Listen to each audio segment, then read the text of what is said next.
Good evening. Thanks for joining us for Fox 21 Local News at 5. I'm Taylor Bishop. And I'm Austin Sack, filling in for Scott Kilbury, and we are Southern Colorado.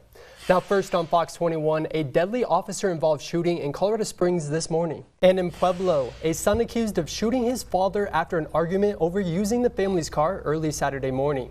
Officers were called to East 7th Street on Saturday, where they found a man with a gunshot wound to the knee.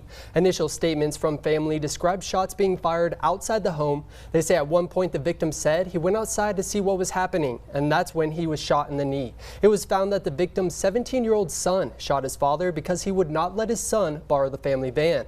So the son went outside with a rifle and began shooting at the van before eventually turning and shooting the father. The teen is now screened into the Pueblo Youth Services Center for first-degree assault. Firefighters in Spain sending search dogs, healthcare workers, and experienced rescuers to Turkey after today's devastating earthquake. Yeah, the Spanish group United Firefighters Without Borders rushed to catch the first commercial flight to Turkey and quickly loaded up on supplies, including a few rescue canines. The 7.8 magnitude earthquake and its powerful aftershocks have killed thousands in Turkey and Syria.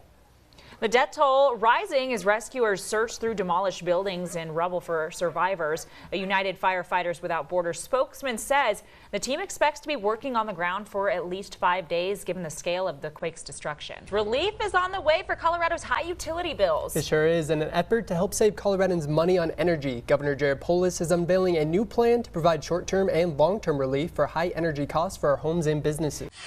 New research shows a majority of managers would support the 4-day work week trend. Research firm Robert Half finds 93% of managers support a 4-day, 10-hour-a-day work week, and 64% think their company will transition to it within 5 years. Well, state lawmakers in Maryland proposed a bill that would offer tax incentives to businesses that tried the 4-day work week. If passed, it would be the first program of its kind in the U.S.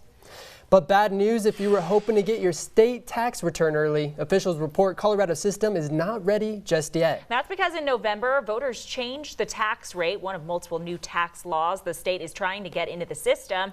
The state says its goal is to start processing and accepting returns by the last week of this month, a full month and a half before tax day, April 18th.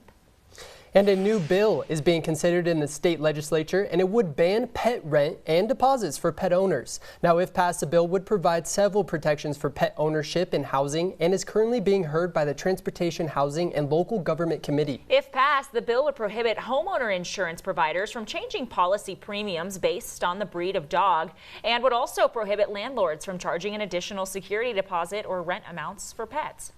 Pretty interesting. We'll continue to follow, and now stick with us while we'll final check of the forecast after the break. And that system will bring in some cooler air on Thursday. We will see a chance for some snow showers. I think better chance for snow will stay up in the mountains, but I think some of those flakes do make their way into the lower elevations, but at this point does not look significant. Thank you so much for joining us tonight at 6:30. And we'll see you back here at 9 and 10.